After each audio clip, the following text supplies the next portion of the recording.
What's going on, everybody, and welcome to the Other Side of the Firewall podcast, where we talk about the latest and greatest of cybersecurity news, as well as we highlight those movers and shakers and glass ceiling breakers, those people of color who've made it to the other side of the proverbial firewall. My name is Ryan Williams, and as always, I'm joined by Shannon.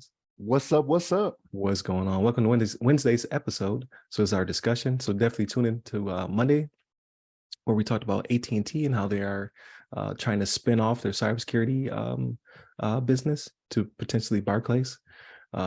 Check out Tuesday, where we talk about the Dole and how they were attacked.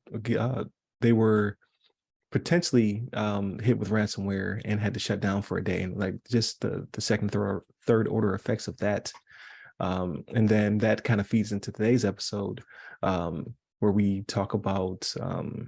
Actually, I'll just jump right to it. So the title is "Even Hackers Are Reportedly Getting Laid Off by Organized Crime Groups." This is an article by BusinessInsider.com. So we talk about it the past couple of weeks. Is how they are very organized, right? Like these are like legitimate companies that can't file taxes probably, but like the underbelly of ransomware as a service.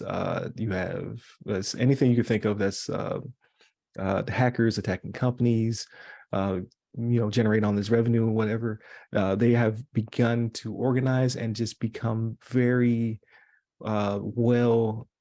very oiled, efficient machines. They have HR departments, they have call centers, they have better job advertisements, and I think they call them job recs than legitimate companies, right? Like they're paying for training, like they probably give out scholarships, but they're even so good that some people have at least they claim to have been fooled thinking that they're working for a legitimate company, and they're not. They're working for someone nefarious who is stealing from other companies, which you would have to figure out, like, why am I not getting a W-2?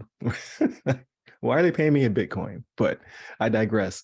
But they are so good at what they do that they look like legitimate companies. And now we're starting to see in this article, they're starting to have layoffs, just like us regular people here on the outside, which it boggles my mind. But in the article, they talk about how the U.S.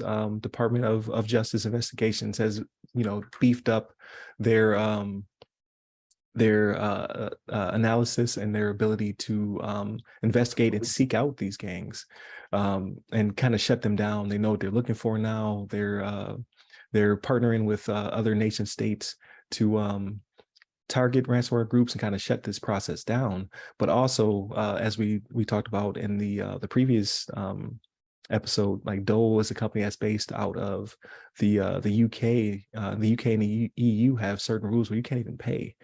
So legislation and regulation overseas is even stepped up, and it's also happening here in the States as well. They're kind of working towards that.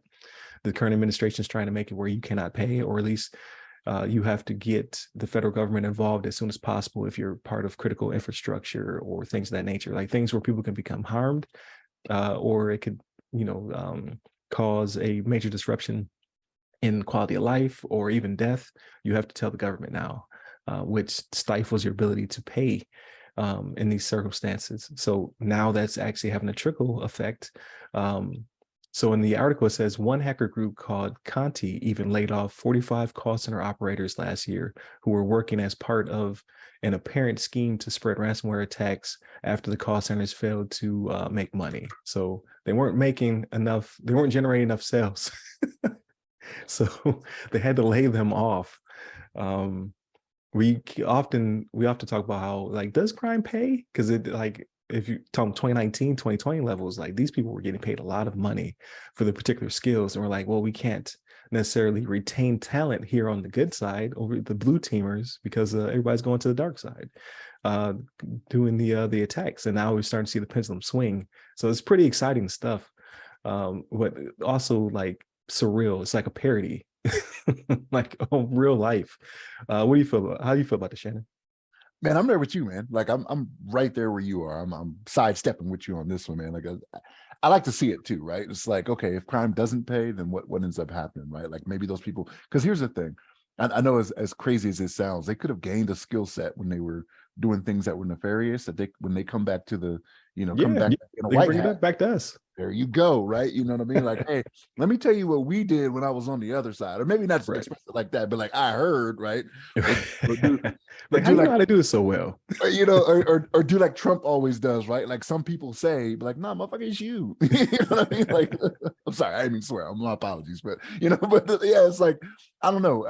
I like to see it, right? And reading this article, like there was some stuff in here, like I know that the DOJ has been going after this, but like the agencies they've stood up, I didn't even know were a thing, right? So in 2021, the agency created new groups internally, including the National Cryptocurrency Enforcement Team and the Ransomware and Digital Extortion Task Force. Like they have task force dedicated just to doing these types of things, like policing this and making sure this doesn't happen, right? And like you mentioned before with the current administration, right? The things that they're doing to try to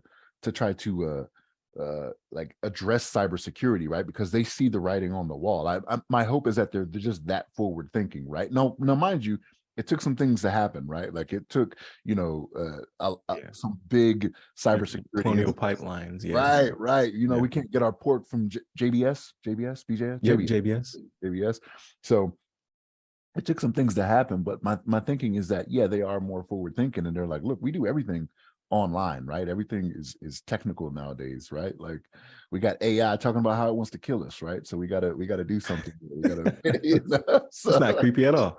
yeah, but no, like this is crime does not pay, right? Like the hope is that eventually you do get stopped, right? And this does happen to where you have to start breaking these things down, but yeah, like this is I'm happy to see this. Like this was not something that I read. It was just like, more of the same, right? It's not. This is good stuff. But yeah, and it's not just the United States either, right? There are other countries, like we've done stories where it's been multinational task force that have gotten together, Right. you know what I mean, to get people for doing some of these things. So it's a good thing that it's not just happening in one country. Like the world is starting to see how serious this is, right? So Getting sick of it. They're like, I can't get I'm putting gas in trash bags, which by the way, like that is still can't fathom.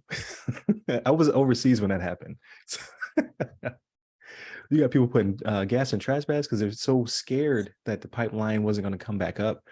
And they wouldn't have the ability to get to work. So I'm gonna pour gas in the trash bag and tie it up, put it in my my garage. Like that's how bad things get when cyber attacks happen to major organizations. People lose their minds. yeah. So the Department of Justice had to step their game up just to stop the panic. Because like, what if it had taken out a power grid? Then people would have generators. Like, and that's a good thing to have a generator in case it's backup and whatnot. But if you're the type of person who will put gas in the trash bag, you will probably put a generator in a closed space, right?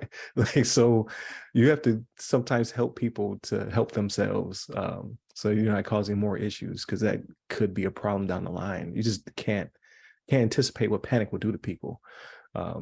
So then same thing with financial institutions. Like if you were to log into your bank account and it's just there's $0 and that's not your normal way of life, that's not your pattern of life, you would lose your mind. So it's a necessity, not only to save these corporations money, but it's to protect the people, right? At the end of the day. And I love to see it. So at the end of the article, it talks about how close to a third of nation states are expected to devise laws governing ransomware by 2025. So across the board, there will be more government regulation. I'm sure hopefully there will be some kind of standard that takes place. There will be a convening of these nation states to talk to one another to make it happen. We'll see how that works out. But at the end of the day, they're going to stop them from having the ability to pay regardless. So like your attack on major corporations will significantly reduce because they can't take that pressure, those fines and things of that nature. Now your mom and pops, like that's a different story. Like that will continue to be a problem. But as more of these companies stand up, like we talked about in the AT&T topic, there's a lot more smaller to medium-sized MSSPs and things standing up to protect these smaller companies. So like I believe that will also start to work its way up, and hopefully that generates more jobs. So if anything, aside from hopefully getting these red teamers to come back to our side, we'll home grow more blue teamers to keep everybody safe. So cybersecurity will continue to grow and hopefully pay well. So we will see. But yeah, I thought it was hilarious. I don't want to see anybody lose their job, but if anybody's going to lose it, I'll prefer for these call centers spreading ransomware to have layoffs as opposed to legitimate people who are working for these bigger companies during the tech layoffs. So, but thank you for tuning in. Please, if you have not, go back to listen to Monday and Tuesday's episodes, and then after this one, Friday's episode will be everything else. So listen to us talk about movies, books, games, TV shows, that type of thing, where we unwind for the week. So stay safe, stay secure. Oh, and go to all social medias by our name. My name is at RAAS Security Guy, RYRY Security Guy. I'm on LinkedIn, Clubhouse, and Twitter. I promise I'll get this straight. This is a rough week. Stay safe, stay secure.